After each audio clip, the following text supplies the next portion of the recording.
sumo sacerdote, Cristo Jesús, sale de él y cesa su intercesión en el santuario celestial. Sobre los impíos habitantes de la tierra se derraman los más terribles juicios divinos, en tanto que los justos que han recibido el sello de Dios vivo son maravillosamente protegidos de todo daño físico. Los impenitentes sufren los tremendos azotes de la ira divina que castigan sin mezcla de misericordia, porque Dios retira su protección de la tierra, salvo para sus hijos, dejándola a la merced del gran enemigo. Voy a repetir una vez más la última expresión, donde dice: porque Dios retira su protección de la tierra, y más adelante dice: salvo para sus hijos. Quisiera dejarlo hasta ahí. Esta noche nosotros tenemos un invitado especial. En primer lugar, la presencia del Espíritu Santo de Dios, que ha estado con nosotros durante toda esta semana. Y número dos, el Señor ha elegido a un siervo del Señor, un gran colega, un gran amigo, un hombre de Dios, que se deja usar por el Espíritu Santo de Dios. Es el pastor Alexander Fernández, pastor del distrito de La Paz. Así que él va a estar compartiendo con ustedes esta noche un mensaje muy importante, interesante: las plagas en el libro de Apocalipsis. Así que presta mucha atención, pastor. Bienvenido una vez más a la iglesia Plenitud en Cristo. Que la paz de Dios le dirija a presentar su palabra.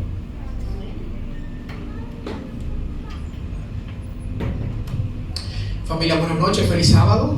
Amén. Que el Señor pueda bendecirle grandemente. Amén. Yo quisiera iniciar elogiándoles. Esta iglesia es muy bonita. Desde que yo entré me indicaron que puedo pasar a cada oficina. Yo dije, no, yo me quiero quedar aquí atrás. Quiero escuchar los cantos. El equipo de alabanza me encantó.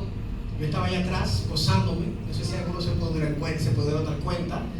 Y muy bonito, el fondo, la pantalla está bien ubicada. Usted sabe que cuando uno llega a una iglesia nueva, uno está como mirando, ¿no? Así que yo les felicito, tienen una linda iglesia. Como dice el pastor y yo somos colegas desde hace un buen tiempo, nos conocemos desde la universidad, un hombre de Dios también.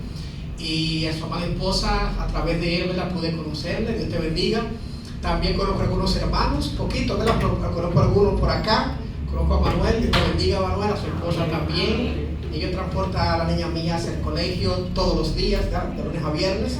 Y para mí es un gusto, familia, estar con ustedes en esta noche. Yo quiero que usted mantenga su Biblia abierta, porque el tema de hoy nos obliga a leer la Biblia. Así que mantenga, por favor, su Biblia abierta en Apocalipsis capítulo 15 y 16. Y en su momento vamos a leer el capítulo 8 de Apocalipsis. Apocalipsis, manténgalo abierta por favor, en el capítulo 15, y en su momento vamos a estar indicando los pasajes que vamos a estar leyendo. ¿Lo tienen a mano ya? Apocalipsis capítulo 15.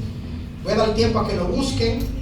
No cierren su Biblia mientras compartimos su palabra hoy, porque vamos, repito, a estar leyendo algunos pasajes interesantes. ¿Me permiten orar con ustedes? Querido Padre, en esta hora, Señor, no queremos palabras humanas. Estamos aquí con la necesidad de escuchar tu voz. Queremos, oh Padre, que su Santo Espíritu, como lo ha estado en el inicio de este culto, permanezca con nosotros, Señor. Que esté bendiciendo la vida de cada uno, que esté fortaleciendo a que se siente caído, que pueda levantar, Padre, a aquel que se siente desanimado, que pueda darle respuesta a inquietudes acerca de este tema, Señor, a tu pueblo, y que al mismo tiempo pueda mostrarnos en qué estamos mal para hacer reforma en nuestra vida personal. Tome el control de mi mente, de mi corazón, de mis sentidos. No sea yo, Padre, hablando, sino su Espíritu a través de mí para bendición de todos. Así lo creemos, Padre, y lo declaramos en esta hora, en el nombre de Jesús. Amén. Amén. Apocalipsis capítulo 15, versículo 1 en adelante nos dice, viendo una visión, ¿verdad?, el profeta Juan: vi en el cielo otra señal grande y admirable, 7 ángeles con las 7 plagas postreras, porque en ellas se consumaba la ira de Dios. Nos dice que eran 7 plagas, ¿qué? Postreras, es decir, 7 plagas finales. Si me está hablando de algo final, en algún momento determinado, antes de ese fin, pareciera ser que había otras plagas también, como lo vamos a ver en un momento. Dice el pasaje en el versículo 2, también vi como un mar de vidrio mezclado con fuego, y a los que habían alcanzado la victoria sobre la bestia, su imagen, sobre su marca y el número de su nombre, estaban de pie sobre el mar de vidrio con las arpas de Dios, y cantaban el cántico de Moisés, siervo de Dios, y del Cordero. Luego dice el versículo 5, después de estas cosas miré y fue abierto el cielo, el santuario del tabernáculo del testimonio. Del templo salieron 7 ángeles con las 7 plagas postreras. ¿Cuántos ángeles? ¿Con cuántas plagas? Con 7 plagas. Y dice el versículo 7, uno de los 4 seres vivientes dio a los 7 ángeles 7 copas de oro llenas de la ira de ¿quién? Quien vive por los siglos de los siglos. Y el templo se llenó de humo por causa de la gloria de Dios y por causa de su poder. Nadie podía entrar en el templo hasta que se cumpliera las 7 plagas de los 7 ángeles. Lo que acabamos de leer tiene un contexto bien particular. Apocalipsis capítulo 12 y 13 nos muestra cómo las naciones se coalicionan contra el pueblo de Dios. Apocalipsis 12 nos dice que hay un dragón que persigue, ¿verdad?, a la mujer y al resto de sus descendientes, los que guardan los mandamientos de Dios y tienen el testimonio de Jesús. Luego en el capítulo 13 se nos habla de 2 bestias, 2 poderes. La primera bestia que surge del mar, la cual blasfema contra Dios y contra su trono. Esta bestia, dice la Biblia, que fue herida de muerte, pero su herida fue sanada. Persigue a los santos de Dios por 1260 años. Luego se habla de una segunda bestia, ahí mismo Apocalipsis 13, que no surge del mar sino de la tierra. Esta bestia no es religiosa como la primera. La primera habla contra Dios, contra su pueblo, persigue a los santos, de manera que su intención es religiosa. La segunda no es religiosa porque lo que hace es invocar a toda la tierra para que se unan y adoren la imagen de la primera bestia, que es la religiosa. Y todo aquello que no adoren a la primera bestia, entonces se le va a prohibir comprar y vender. Y solamente podrán comprar y vender aquello que tengan el nombre de la bestia, su marca en su frente y ¿dónde? O en sus manos. De manera que la segunda bestia es un poder político y económico, porque controla la parte comercial. Si obliga a un grupo a no comprar ni vender, significa que todas las transmisiones comerciales, esta segunda bestia la tiene controlada. ¿Me capta la idea? Así que la primera bestia, como es religiosa, porque persigue la religión y a Dios, la segunda, al ser política, con un poder económico global, estas dos se unen y reciben su poder del dragón que persiguió a la mujer, y entonces se hace una trinidad, la trinidad satánica: el dragón, la primera bestia que es religiosa, ¿verdad?, el poder papal de Roma; la segunda bestia, un poder político, económico con poderío mundial, entendemos que es Estados Unidos. Y esos 3 poderes juntos forman una tripleta que se unen con un solo propósito, y es destruir al pueblo de Dios. Se coalicionan para perseguir no a los que están en la iglesia viviendo doble vida, sino a los que están en la iglesia pero no quieren apartarse de los principios sagrados. Luego de esa persecución que se menciona en el capítulo 12 y 13, el capítulo 14 entonces hace una advertencia a esas naciones que se unieron para perseguir al pueblo de Dios. Y esas amonestaciones y advertencias son los mensajes de los 3 ángeles. El primero hace un llamado a adorar a Dios como creador, pero que a la hora de su juicio, El segundo ángel entonces da otro mensaje: ha caído la gran Babilonia. Y el tercer mensaje es una advertencia diciendo que si alguno adora a la bestia, a su imagen, y tiene la marca, entonces beberá del vino de la ira de ¿quién? De Dios. Así que miremos el cuadro, el contexto inmediato. Capítulo 12.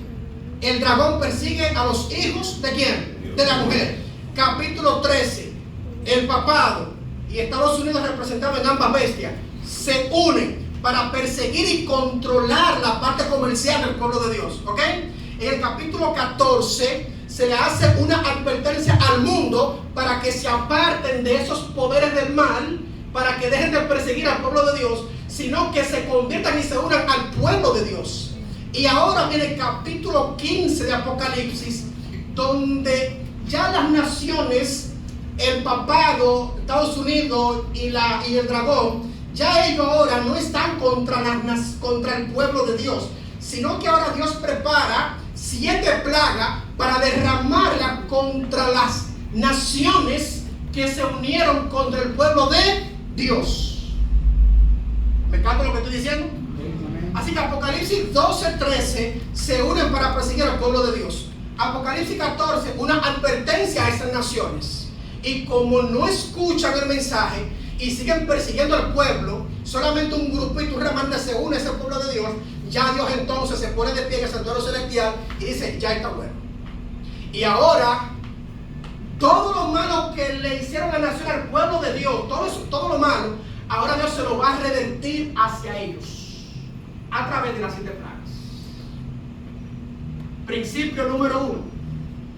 Todo aquel que se levanta contra un hijo fiel de Dios o contra un pueblo que permanece fiel a Dios, está en peligro de que Dios tome lo mismo mal que está haciendo y se lo revierta para atrás. En la historia bíblica, todas las naciones que se levantaron contra Israel pagaron el precio. Egipto se levantó contra Israel, que lo tenía ya y no quería dejar salir al pueblo, ¿cierto? ¿Cuántas plagas le vinieron? 10 plagas. Luego viene Asiria, y también Asiria sufre eso. Luego viene Babilonia, Medo-Persia, Grecia y Roma. Y todos esos poderíos que se levantaron contra el pueblo de Dios, al final terminaron siendo poderíos destruidos. La historia me está diciendo que cuando yo me levanto contra una persona que tiene temor de Dios, el Dios que le sirve, ese fiel, se va a levantar en contra de usted. Y se va a levantar en contra de usted porque usted no escuchó las advertencias de que eso no es posible. De que aquel que se levanta contra el pueblo de Dios se está levantando contra el mismo Dios, y Dios nunca se quedará sentado ni de los brazos cruzados. En algún momento determinado, Dios se pondrá de pie y le mandará a usted alguna situación para que usted pague lo que usted le ha hecho a alguien que le servía a Dios fielmente. Por eso usted tiene que tener mucho cuidado con lo que usted hace y contra quién lo hace. Que por más defectos que tenga ese hermano, esa hermana o esa familia, por más situaciones que usted vea que tenga, cuidado de lo que usted habla y de lo que usted hace en contra de ese individuo, porque Dios de ese individuo no es ciego, tiene ojo, no es sordo. El Dios de ese hermano no tiene los brazos muchos. Cuando Él se levanta y levanta su mano en contra de usted, ay de aquel. Amén, gloria a Dios. Ay de aquel. Y es en ese contexto entonces que Dios se levanta para derramar su ira contra aquellos que se levantaron contra sus fieles. Así que Dios lo que va a hacer es simplemente devolverle para atrás lo que ellos hicieron contra el pueblo. ¿Me capta la idea? Amén. En ese contexto, Apocalipsis capítulo 15 me dice que después que Juan ve al dragón, a la primera bestia, a la segunda bestia contra el pueblo de Dios, entonces Juan ve otra visión. Y en la otra visión él mira hacia arriba y dice el versículo 5 de Apocalipsis 15 lo siguiente: después de estas cosas miré, y fue abierto el cielo, el santuario del tabernáculo del testimonio. El santuario celestial fue ¿cómo? Abierto. Y allí habían 7 ángeles, ¿ok? Y habían 4 ángeles más. Eran realmente 11 ángeles. 4 seres vivientes más 7 ángeles son 11. Uno de los 4 le dio a los 7 ángeles una copa de oro cada una, y allí le echó la ira de Dios, ¿ok? La ira de Dios significa juicio de Dios.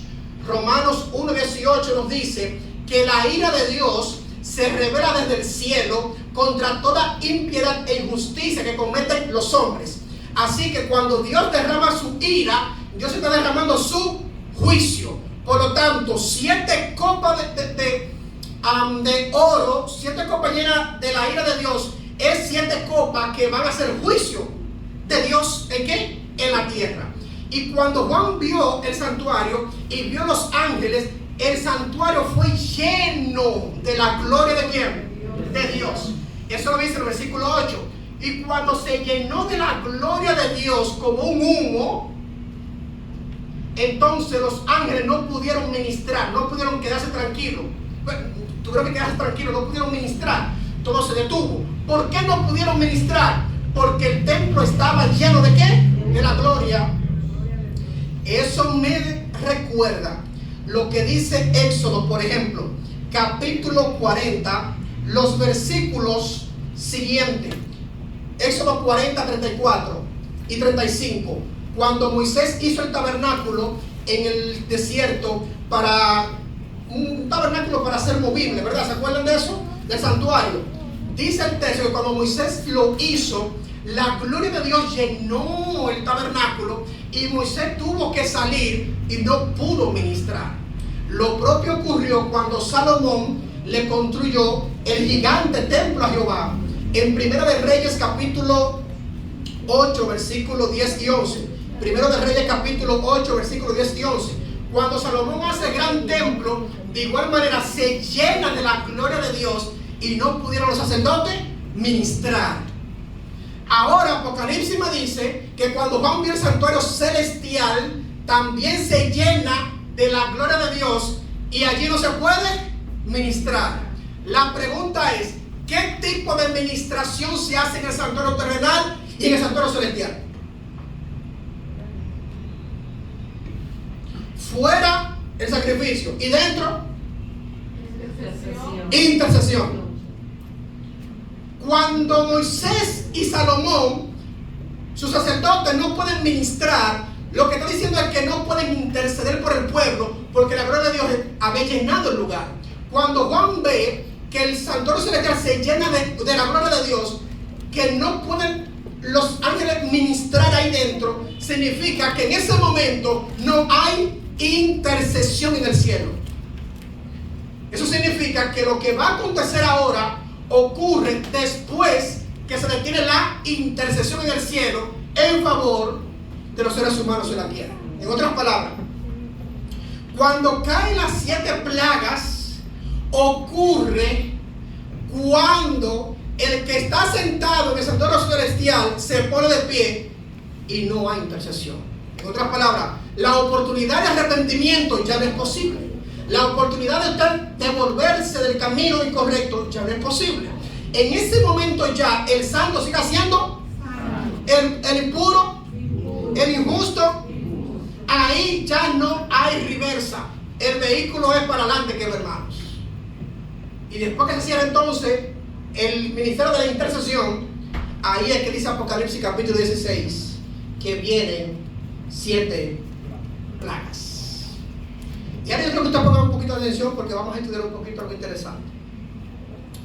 El texto me dice que esas 7 plagas van a caer de manera sistemática y bien pensada sobre elementos naturales muy particulares.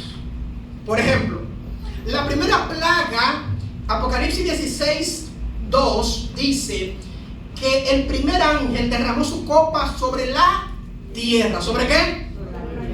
Ok, interesante, sobre la tierra. Dice el versículo 3 que el segundo ángel derramó su copa sobre el mar.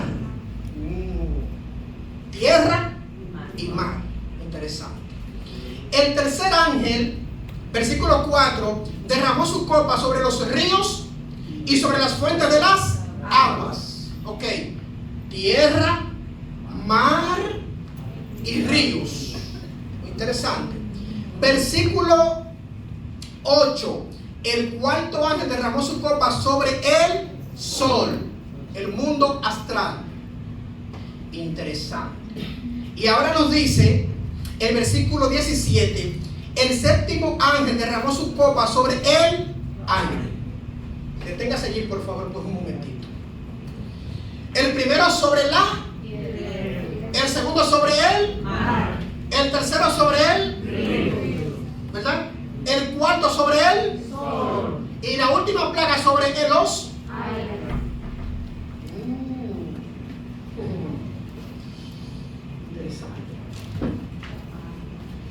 Interesante, porque Apocalipsis 13 me dice que cuando se une el dragón, la primera bestia y la segunda bestia, es contra toda nación, tribu, lengua y pueblo.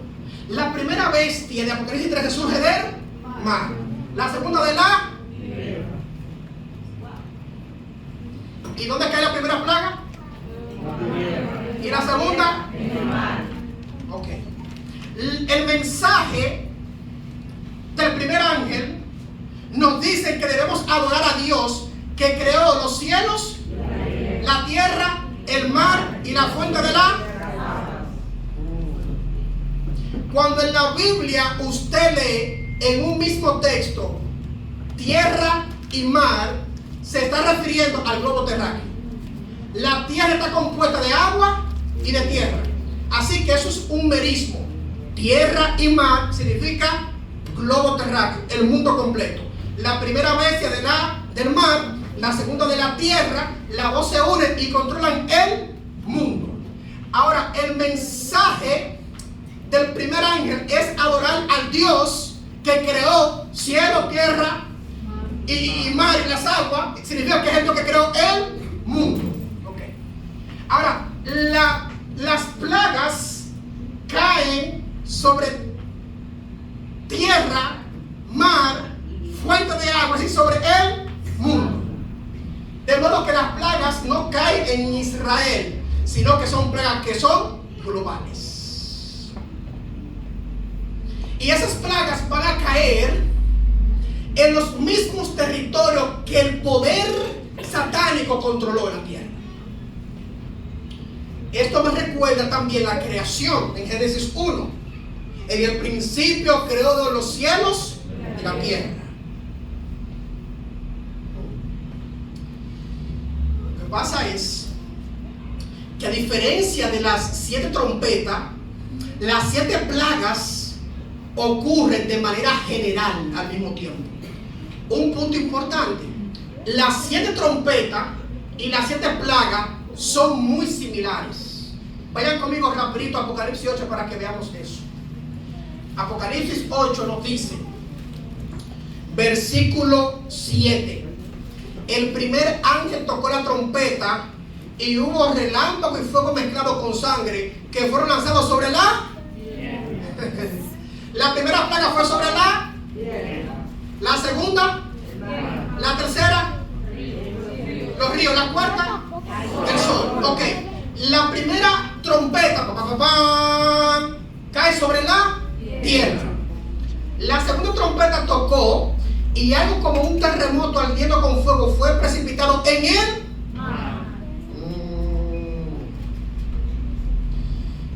El tercer ángel, versículo 10 de Apocalipsis 8, tocó la trompeta y cayó del cielo una gran estrella ardiendo como una antorcha.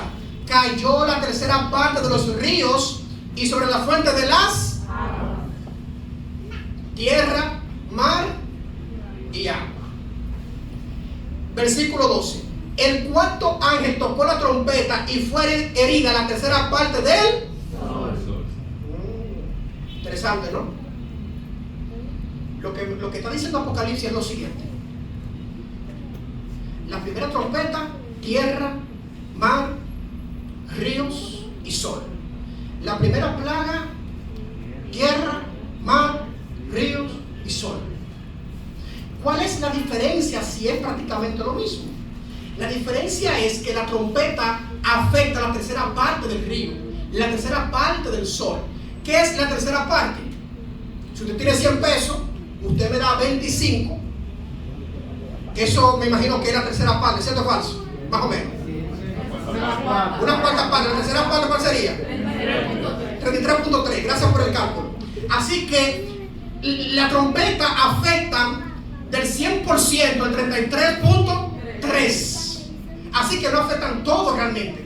La trompeta afecta solamente una parte de la tierra, mientras que las plagas de Apocalipsis 16 afectan toda la tierra, porque es todo el sol que se afecta, todos los peces se mueren, todos los hombres que tienen la marca de la bestia les cae una úlcera en su cuerpo, de manera que las 7 trompetas se está refiriendo a un periodo histórico desde Cristo hasta la segunda venida de Cristo, y las 7 plagas se refieren desde que Cristo deja de interceder hasta que Él aparece por segunda vez. Las 7 trompetas están enmarcadas en un devenir de la historia de años, mientras que las plagas se especifican en un tiempo histórico final, cuando ya no habrá más perdón de pecado. ¿Me capta la idea de lo que estamos diciendo? Un punto más.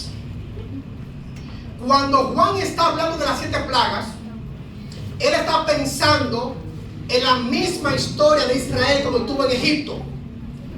Dice la Biblia claramente que una de las plagas que cayó en Egipto para que esto deje ir al pueblo, una de ellas cayó sobre el río. ¿Y cómo se puso el río? Ok. Otra cayó como una especie de granizo, ¿cierto? Pero otra fue también como úlcera, ¿cierto o falso? Pero hay otra plaga que también afectó la tierra, afectó las aguas del río Nilo, afectó de alguna manera el mar, y en otros casos ustedes ven que en un momento determinado todo se oscureció. ¿Se acuerdan? Cuando uno no podía ver al otro ahí mismo. Así que 4 de las plagas de Apocalipsis 16 son las mismas prácticamente que se mencionan en Éxodo en cuanto a la que Dios envió a Egipto. ¿Cuál es la similitud? Egipto es un poder opresor contra el pueblo de Israel. Sentían servidumbre, querían ser liberados. Dios escuchó su clamor, envió un siervo llamado Moisés para decirle al presidente que deje ir al pueblo. El presidente se endurece, no quiere dejar ir al pueblo. Dios manifiesta su plaga para manifestar su poder y su juicio sobre Egipto. Al final, ellos son liberados de la opresión. En Apocalipsis 16, el Señor ya había molestado al mundo de que no adore la bestia, de que no adore su imagen. Ya Dios había enviado muchos Moisés a predicar el mensaje, muchos Elías predicadores, pero aún así los poderes del mal controlaban la mayor parte de la población del mundo. Entonces Dios se ve la obligación, como en Egipto, de enviar plagas sobre la tierra para darle su paga a los que no quisieron escuchar la voz divina y para liberar al pueblo de Dios en la segunda venida.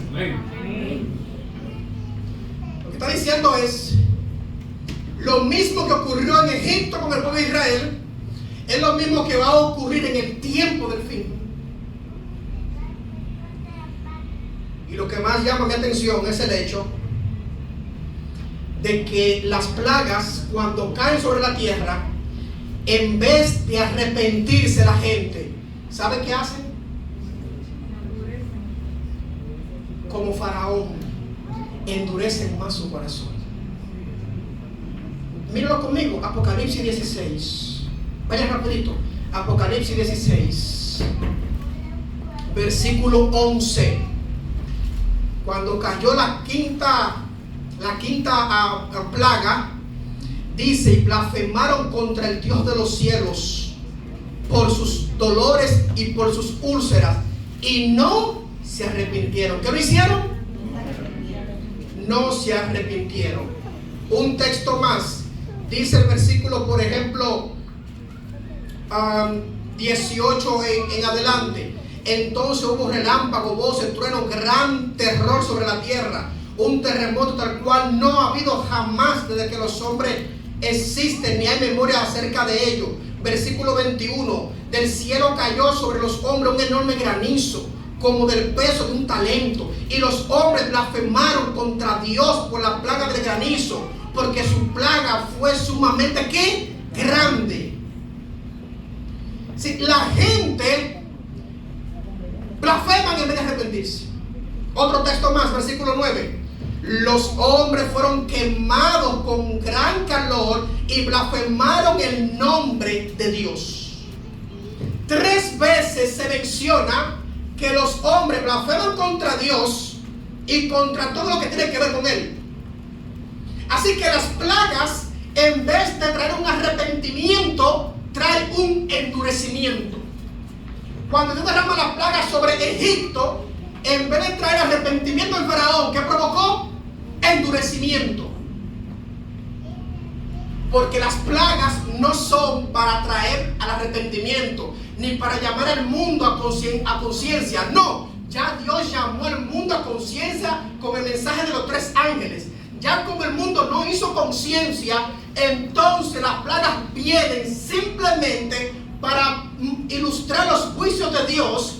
Y los que vean estos juicios van a decir, como Apocalipsis 6, versículos 14 y 15, ¿quién podrá quedar de pie? ¿Quién podrá quedar de pie?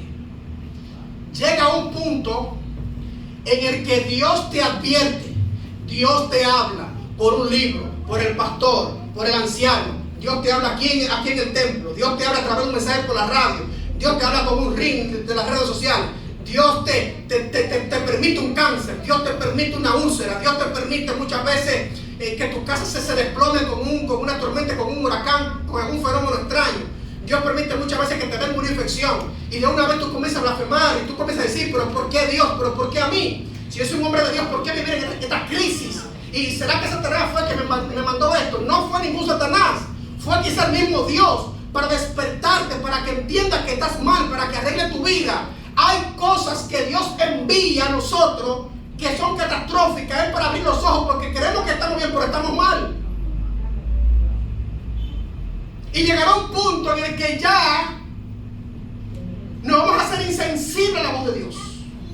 Y Dios hablando y hablando, hablando y hablando, que te aparte de la fornicación, que te aparte del chisme, que te aparte de la crítica, que te aparte de mirar a que no tienes que mirar, que te aparte de poner mano donde no tienes que poner, que te apartes de una vida silenciosa que estás llevando a cabo. Y tú sigues y sigues como faraón. No, no y no. Y con tu vida refleja resistencia. Te estás sellando para el día de las plagas. Porque llegará un momento en el que Dios mismo traerá una enfermedad para ponerse a descansar. Porque si no lo hace, vas a descarriar a otro con tu ejemplo.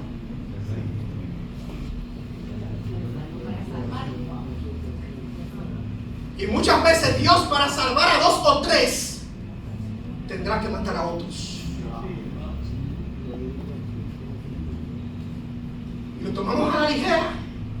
Y venimos aquí a la iglesia a jugar a la iglesia, como si esto fuera un club social. A jugar y a jugar. Cuando Dios derrame fuego, no habrá clamor que Dios escuche, porque Dios será sordo para esa gente. Porque demasiado tiempo Dios duró hablando. Y muchas veces le habla a través de la misma conciencia.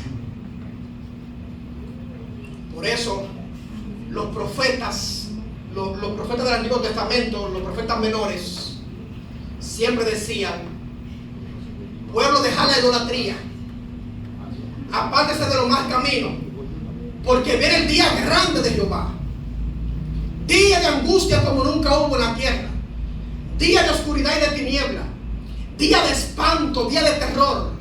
Y esos días de espanto y de terror serán exclusivamente para los que vivieron doble vida y para los que no quisieron aceptar la voluntad de Dios. Espanto para aquellos que saben que no vivían una vida clarificada delante de Dios.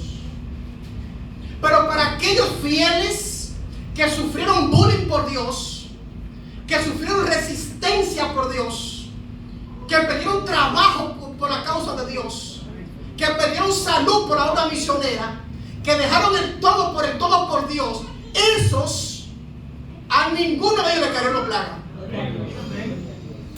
Verás al lado tuyo gente con cáncer en la piel. Verás gente bebiendo agua y se le pone roja el agua, y usted bebiendo agua purificada. Verás su piel limpia y a otra gente enferma. Verás a su alrededor cómo 1000 caerán a tu diestra, mas a ti no, porque has puesto a Jehová por tu habitación. Verás que muchos, mientras maldicen a Dios, cuando vean al Hijo de Dios venir sobre la nube de los cielos, van a querer esconderse debajo de las rocas y de los montes, y dirán a las peñas y a los montes: caed sobre nosotros, porque ha venido el día de su ira, y ¿quién podrá quedar en pie? Isaías dice que los que van a quedar de pie son aquellos que van a decir: he aquí nuestro Dios. Le hemos esperado. Le hemos esperado. Y luego repite el texto: he aquí nuestro Dios. Nos alegraremos y nos gozaremos en su salvación. Amén. Será gozo y alegría para los que conocen a Dios, pero para los que dicen conocer y nunca le conocieron, serán días de terror. El mismo día de llanto para uno y de gozo para otro. La diferencia está en la vida que vivieron antes de ese día. Porque aquel que no encuentra placer en buscar a Dios ahora, no lo va a encontrar ese día. Porque ese día no es para confesión. Ese día es para destrucción eterna. Ese día no es para pensar en lo malo que hice, ni para hacer conciencia. Ese día, ya para ese día, hace rato que quien intercedió por ti toda tu vida, ya Él se puso de pie para no interceder jamás. Por eso el día aceptable es hoy. El día de la buena nueva es hoy. Y por eso, si hoy oís su voz, no endurezca su corazón. Y cuando decimos este texto, de una vez pensamos en los no cristianos, porque eso no es para nosotros, porque yo fui bautizado. Ignoramos que Pablo, a quien le dirige esas palabras, no son para los no cristianos. Esas palabras fueron dirigidas para muchos judíos que conocían la Torá, que crecieron en el judaísmo, que escucharon del Dios de los cielos, que eran temerosos de Dios, entre comillas. A ese grupo, dice la palabra, en ese contexto: si hoy oís su voz, no endurezca tu corazón. Porque la idea es que entiendan que Jesús era el Mesías. No endurezca tu corazón. Ese texto es para los creyentes. Ese texto es para gente que conoce aparentemente a Dios, no es para los impíos. Así que si hoy escuchas su voz, pueblo de Dios, no endurezca tu corazón. Por eso debemos procurar entrar ahora al trono de la gracia. Porque ese trono dejará de ser de gracia y será un trono de desgracia para aquellos que no aceptaron la gracia. Y pienso que hoy es una buena noche para nosotros analizarnos a nosotros mismos, porque sería muy triste que después de tantos años en la iglesia, después de tantos años en el evangelio, que de repente yo sea parte de aquellos que le cayó la plaga sin adorar la marca de la bestia. Mire qué cosa. Sin yo seguir el poder papal, sin yo seguir el poderío económico global, sin yo perseguir al pueblo de Dios, yo teniendo una úlcera encima de mí, estando en el pueblo de Dios. Porque nunca me unté de sangre, me unté del yo de la vanagloria, pero nunca me bañé de la cruz de la humildad y del sacrificio.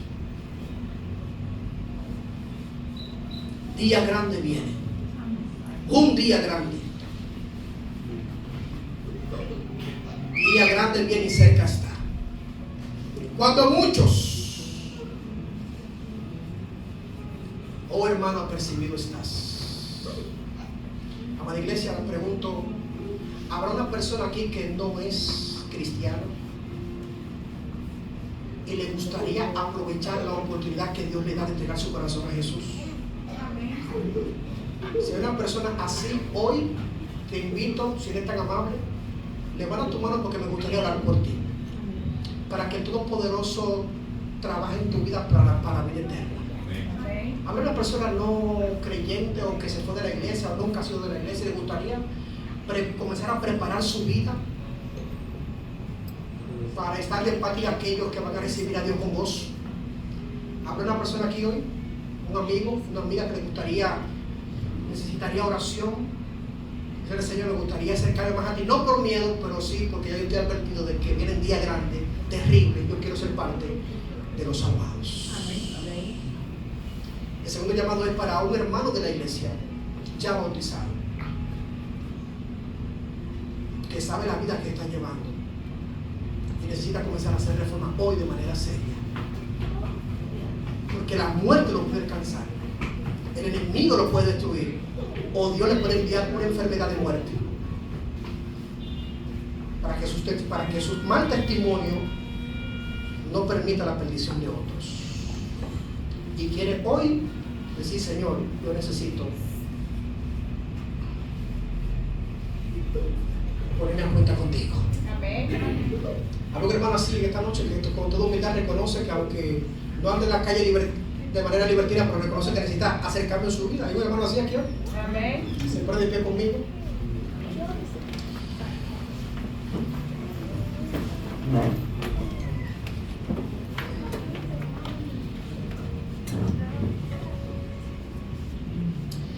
Las plagas no fueron diseñadas para los fieles.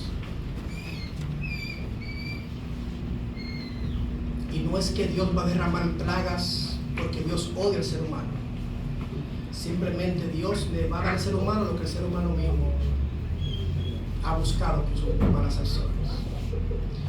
En ese día Dios va a sellar la conducta de cada quien. El borracho seguirá siendo un borracho. El que consume algo seguirá consumiendo eso. Ahora, el que vive una vida santificada, el Señor lo va a sellar como un santo por la eternidad. Iglesia, dejemos de jugar y pongámonos en serio en las cosas del Señor. ¿Podemos orar? Padre querido, Señor, en esta hora, en el nombre de Jesús, venimos delante de su presencia, Padre, como pecadores que somos, pero pecadores que no queremos vivir en el pecado, pecadores que queremos ya apartarnos de una vida flagela, de una vida negligente, de una vida suave, light, de un cristianismo no comprometido. Pedimos en el nombre de Jesús que quite toda pereza de nosotros y nos ayudes a ser cristianos comprometidos con tu causa.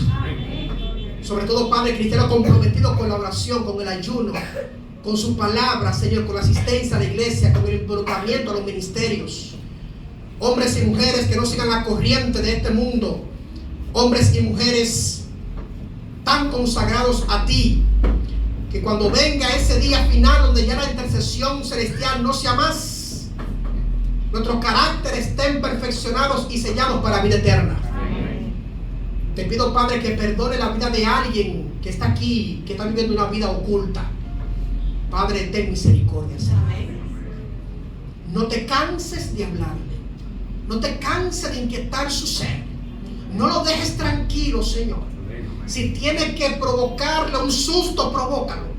Si tienes que salvarlo con un pie menos, hazlo, Señor. Pero que no se pierda dentro del pueblo, Señor. Que es mejor entrar con un ojo menos al reino de los cielos y no que todo nuestro ser perezca, Señor, en el día final. Te agradecemos por tu palabra y porque esta noche nos has hablado. En el nombre de Jesús. Amén.